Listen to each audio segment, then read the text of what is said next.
What if I told you that the guy who built one of the biggest apps in the world was rejected by Facebook, denied by Twitter, and even called delusional by investors?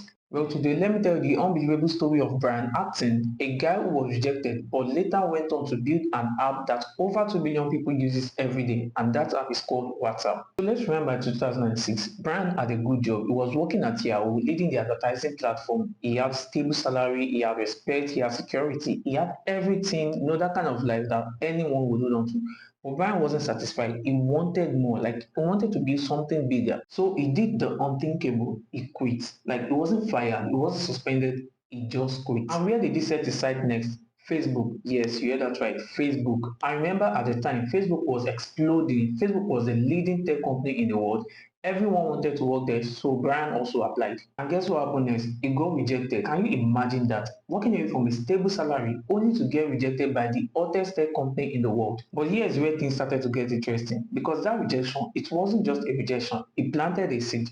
Let's continue. Fast forward to 2008, 2 years later, Brian was still unemployed, money was drying up, pressure was mounting, he's getting tired.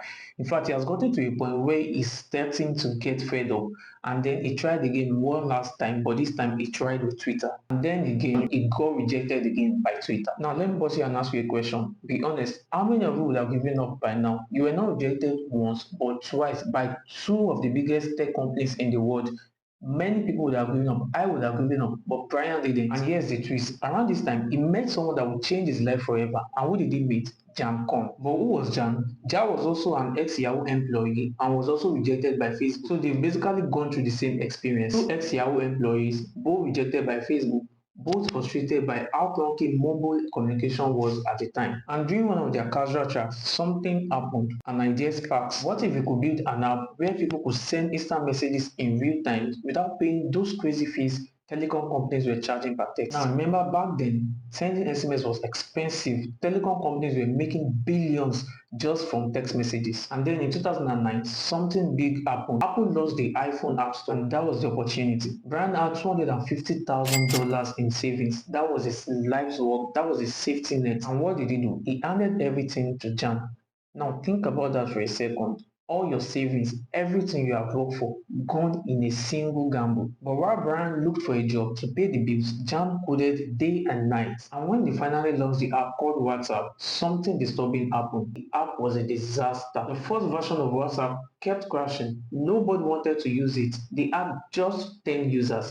Zero revenue. Most people would have shut it down right there, but then something unexpected happened. Apple launched push notifications. Suddenly, users started to get alerts when new messages came in, and boom, WhatsApp got addictive. People loved it. Downloads started getting doubling every single month. This was a turning point that they needed. In 2011, WhatsApp wasn't just surviving, it was thriving. The same investors who once called Brian delusional came running back and offered a crazy amount of money, $8 million just for a piece of the company. And here's the crazy part. By then, WhatsApp was valued at $25 million. But Brian and Jan had a philosophy. They weren't building just any other app. They had a manifesto. No ads, no games, no billings, no selling user data. Their belief was simple. No one wakes up every morning excited just to see more advertisements. And this principle shaped everything WhatsApp became today. By 2013, WhatsApp had exploded past 200 million users. This was way more than Twitter.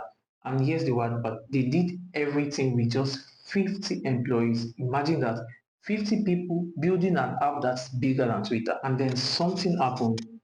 Facebook came knocking, but this wasn't just a casual knocking, it was personal. Mark Zuckerberg himself reached out. He invited Jan to his house in Palo Alto and they had conversation. And after those talks, Facebook made an offer. But this wasn't just any kind of offer.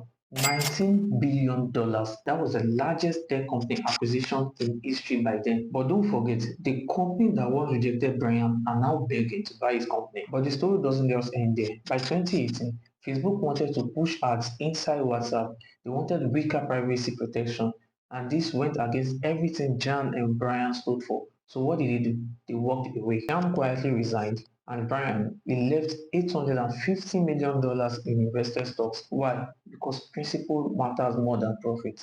Brian's words were simple. It is time to leave. But insiders knew the truth. You couldn't start watching WhatsApp turn into an ad-driven machine they had promised never to build. And today, WhatsApp processes over 100 billion messages every single day. It's bigger than Instagram, it's bigger than Messenger, and Brian is worth over $16 billion.